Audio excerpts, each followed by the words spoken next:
का व्रत भी करो और तुम कहो कि मैंने तो 4 बार करके देख लिया, भोलेनाथ जी मेरी नहीं सुन रहे, मैंने 5 बार कर लिया, भोलेनाथ जी मेरी नहीं सुन रहे, मैंने सफेद आंकड़े की जड़ बांध ली, भगवान मेरा नहीं सुन रहा, उसका कारण क्या है? तुम्हारी क्यों नहीं सुन रहा? यहाँ एक पत्र में आया, का टूटा हुआ फूल नहीं चाहिए, रोड पर से टूटा हुआ फूल नहीं चाहिए, दूसरे के दरवाजे की पत्ती टूटी हुई नहीं चाहिए। शंकर जी कहते हैं कि तुम्हारे पास में तुम्हारे घर का अगर एक चावल का दाना भी है ना तो वो पूरा दे दीजिए, मैं उसको सब कुछ मान लूंगा, उसको मैं पूर्ण समर्पित मान लूंगा।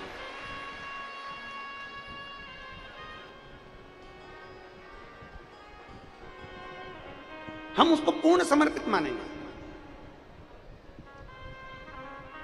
हम फूल दूसरे के घर का ले जा रहे हैं, पत्ती दूसरे के घर की ले जा रहे हैं और भगवान को चढ़ाकर सोच रहे हैं कि मेरा पशुपतिनाथ का व्रत पूरा हो गया। ए जी, पशुपतिनाथ का व्रत कभी भी असफल नहीं होता, पशुपतिनाथ का व्रत हमेशा सफल होता है, बस उसको ईमानदारी से और पूर्ण समर्पण से करो। इसलिए हमने पशुपतिनाथ के व्रत में बार बार आप लोगों को कहा, घर में भोजन तैयार करो, मीठे का सामग्री, खीर बनाओ, हलवा बनाओ, सीरा बनाओ, मीठा चावल बनाओ, तुम जो बनाना है वो घर में बनाओ, थोड़ा बनाओ, भले जितना भगवान को भोग लगाना है उतना बनाओ। फिर हमने कहा अपने पास जो हो, जब तुम्हारे 5 व्रत पूर्ण हो जाएं, अपने पास जो हो, फूल हो तो फूल, पंखड़ी हो तो पंखड़ी, मूंग हो तो मूंग, चावल हो तो चावल, 108 वो समर्पित करो जो अपना है, जो अपने पास। पड़ोसी के घर से तोड़कर पशुपतिनाथ के व्रत में एक फूल भी मत चढ़ाना। अगर बन सके 10 रुपए दिए, 10 रुपए का फूल लिया, 5 रुपए लिए, 5 रुपए का फूल लिया। यहां तक शिव महापुराण की कथा कहती है कि मंदिर में अगर जल चढ़ाने जा रहे हो, और पहले तो आप लोग क्या करते थे, जब आप लोगों ने शिव पुराण की कथा नहीं सुनी थी, पूरी दुनिया के लोगों ने जब शिव पुराण की कथा नहीं सुनी थी, तब तक लोग क्या करते थे, मंदिर में से ही पानी भरते थे और शंकर जी को चढ़ाते थे। बोलो सही है कि गलत है? पर जब से लोगों ने शिव पुराण की कथा सुनी, तब से लोग मंदिर का पानी नहीं लेते, अपने घर से जल भर कर लेकर जाते हैं और शंकर जी को चढ़ाते हैं, क्योंकि पूर्ण समर्पण चाहिए। लोग हमसे पूछते हैं, महाराज जी पहले भी हम जल चढ़ाते थे, तब तो महादेव सुनते नहीं थे, आज के समय में हम जल चढ़ाते हैं और महादेव सुनते हैं, सारी समस्या का हल 1 लोटा जल। अब ऐसा क्या है, थोड़ा अब ऐसा है क्या, ऐसा क्या हो गया कि 1 लोटा जल सारी समस्या का हल हो गया? क्या पहले 1 लोटा जल सारी समस्या का हल नहीं था? क्या पहले 1 लोटा जल सारी समस्या का हल नहीं मानते थे? क्या पहले 1 लोटा जल पूरी समस्या का हल नहीं था? क्या पहले शंकर भगवान नहीं रिश्ते थे? उसका कारण यह था कि मंदिर का पानी बाल्टी भर के पंडित जी रख देते थे, उसमें से भर भर कर तुम शंकर जी को चढ़ा देती थी और प्रसन्न हो जाती थी कि शंकर जी ने स्वीकार कर लिया। इसको आधा समर्पण कहते हैं। लोटा किसी दूसरे का, बाल्टी किसी दूसरे की, पानी मंदिर का, और मंदिर के महादेव को चढ़ाकर तुम सोचती थी कि मैंने भगवान को रिझा लिया। भगवान नहीं रिश्ते, मेरा भोलेनाथ को रिझाने के। तुम्हारे घर के बगीचे में फूल लगे? नहीं। फिर कहां से लाई? पड़ोसी की यहां से तोड़कर। अब जरा समझिएगा, बहुत समझने वाला विषय है ये। फूल पड़ोसी के घर के तोड़े, कहीं पेड़ लगा था वहां से बेलपत्री तोड़ ली, कहीं से पत्ती तोड़ ली, कहीं से पुष्प तोड़ लिया, और तोड़ के सिर पे पल्लू लेके भगवान को ऐसे चढ़ा रही कि 10 रुपए खर्च करके खुद लाई, खुद स्वयं।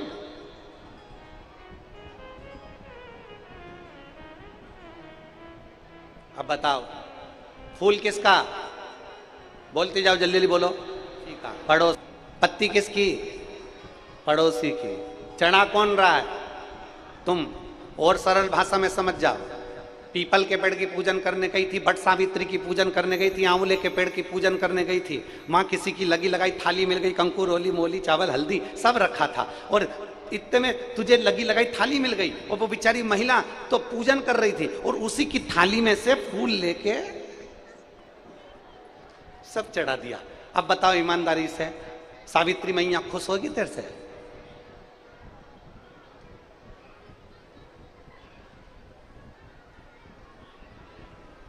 फूल दूसरे का है, पत्ती दूसरे की है।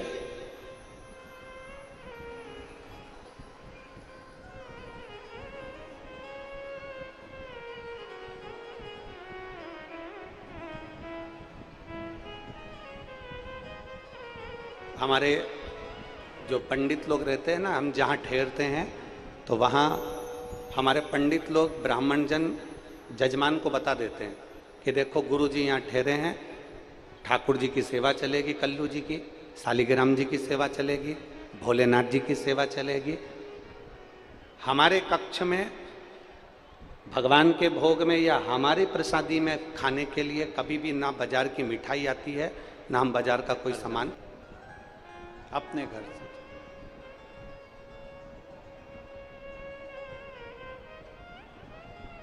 हमारे पास में जैसा जल है वैसा हम भगवान को समर्पित करें, और शिव जी को चढ़ाया गया जल हमारा बदलेगा कल, ये निश्चित है। जल कहां से ला? जिसने पत्र लिखा, अगर वो कथा सुन रहे हैं तो ध्यान लगाना, हमें गंगा जल की जरूरत है, तो हम गंगा जल कहां से लाएं? शिव महापुराण की कथा कहती है, तुम्हारे घर के पास में जो शंकर का मंदिर है, शिवालय है, उस शिवालय पर कोई लोटा भर के जल चढ़ाए ना, शंकर के सिर पर गंगा है, तुम्हारे जल चढ़ाते से वो गंगा जल बन जाता है। मेरे शंकर के मस्तक पर गंगा विराज रही है, तुमने एक लोटा जल चढ़ाया, वो गंगा जल बन जाता।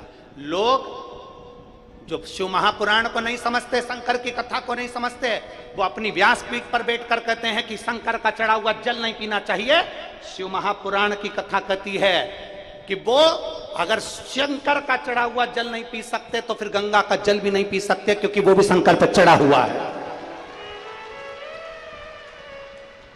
तन पर मेरे भोलेनाथ जी की पिंडी पर चढ़ी हुई भस्म करोड़ों की हो गई, करोड़ों। तन पर चढ़ी हुई भस्म करोड़ों की, करोड़ों।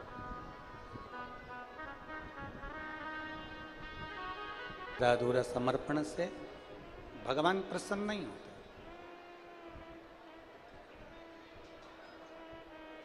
फूल नहीं है कोई बात नहीं, पत्ती नहीं है चढ़ाने के लिए कोई बात नहीं, जल नहीं है चढ़ाने के लिए कोई बात।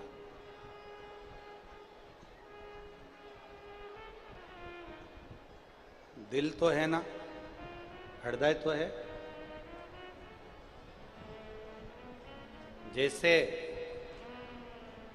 चिल में बैठे उनकी व्यवस्था ठीक नहीं हो रही है, मत दो तुम शंकर भगवान को बहुत सारा फूल पत्ती, पर जहां भगवान बैठे हैं तुम्हारे घर में इतना छोटा सा भी मंदिर है ना, इतना छोटा सा भी मंदिर है जिसके अंदर शंकर का शिवालय है, या सीहोर से लाया कंकर शंकर है, या नर्मदा का कंकर है, तुम्हारे घर में लड्डू गोपाल है, तुम्हारे घर में देवी जी बैठी है, तुम्हारे घर में देवता जी बैठे हैं, छोटा सा मंदिर भी तुम्हारे घर में है, उसको इतना साफ रखिए, इतना क्लीन रखिए, इतना अच्छा रखिए कि भगवान अगर खुश होंगे तो तुम्हें भी खुश रख देंगे, ये निश्चित है। शंभो मेरे शंकर, मेरे त्रिकालदर्शी, मेरे कैलाशी, मेरे अविनाशी, मेरे शंकर कभी नहीं कहते कि तुम उनको सोना दो, कभी नहीं कहते कि हीरा पन्ना दो, मेरे शंकर कभी नहीं कहते कि मुझे 56 भोग दो, मेरे शंकर कभी नहीं कहते कि मुझे कुछ दो। मेरा शिव तो एक बिंदु के रूप में रहता है, और वो बिंदु से अपनी पूरी सृष्टि का विस्तार कर देता है और संपूर्ण ब्रह्मांड का पेट भर देता है।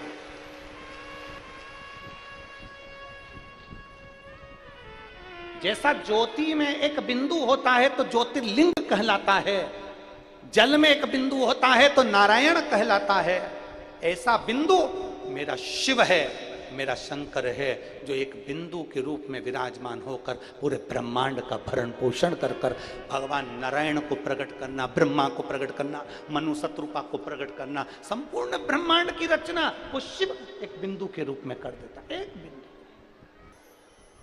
कितनी सुंदर कथा आती है कि पितरों की 3 लड़कियां थी। पितृलोक में पितरों की 3 बेटियां, मैना, धन्या, कला, 3 बेटियां।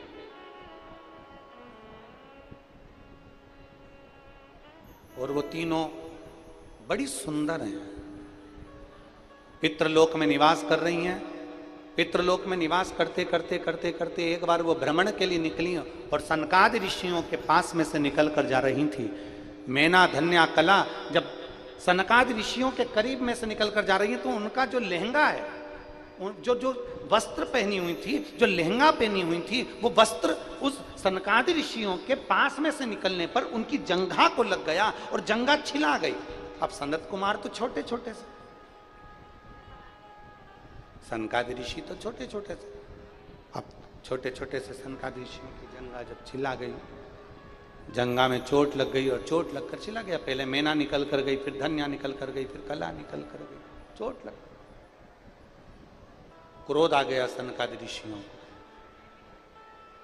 सनत कुमारों को क्रोध आ गया और सनत कुमारों को क्रोध आया और क्रोध में आकर उन्होंने मैना धन्या कला से कहा, तुम पितरों की बेटियां हो, पितृलोक में तुम्हारा निवास है और इतनी अच्छी जगह रहने के बाद तुम ये पाप कर्म कर रही हो।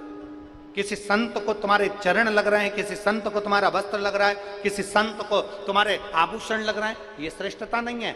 शिव महापुराण की कथा कहती है, आप शंकर भगवान को जल चढ़ाने के लिए जा रहे हो, आप शंकर भगवान के मंदिर में जा रहे हो, आप तीर्थ में जा रहे हो, आप केदारनाथ जा रहे हो, आप बद्रीनाथ जा रहे हो, आप गंगोत्री यमुनोत्री जा रहे हो, आप सोमनाथ मल्लिकार्जुन का दर्शन करने जा रहे हो, आप भगवान शंकर के मंदिर में अगर जा रहे हो तो प्रथम प्रयास तुम्हारा होना चाहिए कि हम भगवान का तीर्थ करने के लिए जा रहे हैं तो इस शरीर के द्वारा, अपने द्वारा किसी का दिल ना दुखे, किसी के हृदय को चोट ना आए, किसी का मन ना दुखे, अपने शरीर के द्वारा किसी के गोद में 3 देवियां प्रकट होती हैं और दक्ष प्रजापति के यज्ञ में सती मैया जो भस्म होती हैं, शिव बाबा क्रोध कर कर मौन होकर बैठ जाते हैं।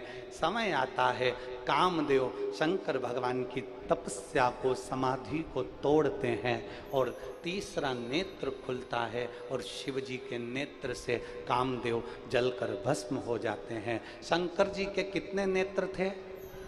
जम के बोलो, आपके कितने हैं? क्यों झूठ बोल रहे हो? मृत्यु लोक का देवता मेरा शंकर भगवान है, ब्रह्म लोक के देवता भगवान ब्रह्मा, वैकुंठ लोक के देवता भगवान विष्णु और पृथ्वी लोक के देव हैं मेरे देव अधिदेव महादेव। जब पृथ्वी के देवता के 3 नेत्र हैं तो आपके और हमारे भी 3 नेत्र हैं। एक नेत्र ये जिससे अपन अपनी अच्छाई देखते हैं, मैंने जो करा बहुत अच्छा करा। दूसरा नेत्र ये जिससे अपन अपने परिवार की अच्छाई देखते हैं, मेरे परिवार ने जो किया बहुत अच्छा किया। और तीसरा नेत्र हर व्यक्ति का यहाँ होता है जिससे वो हर एक व्यक्ति की बुराई ढूंढा करता है। उसने ये कर दिया, उसने वो कर दिया, उसने ये कर दिया, उसने वो कर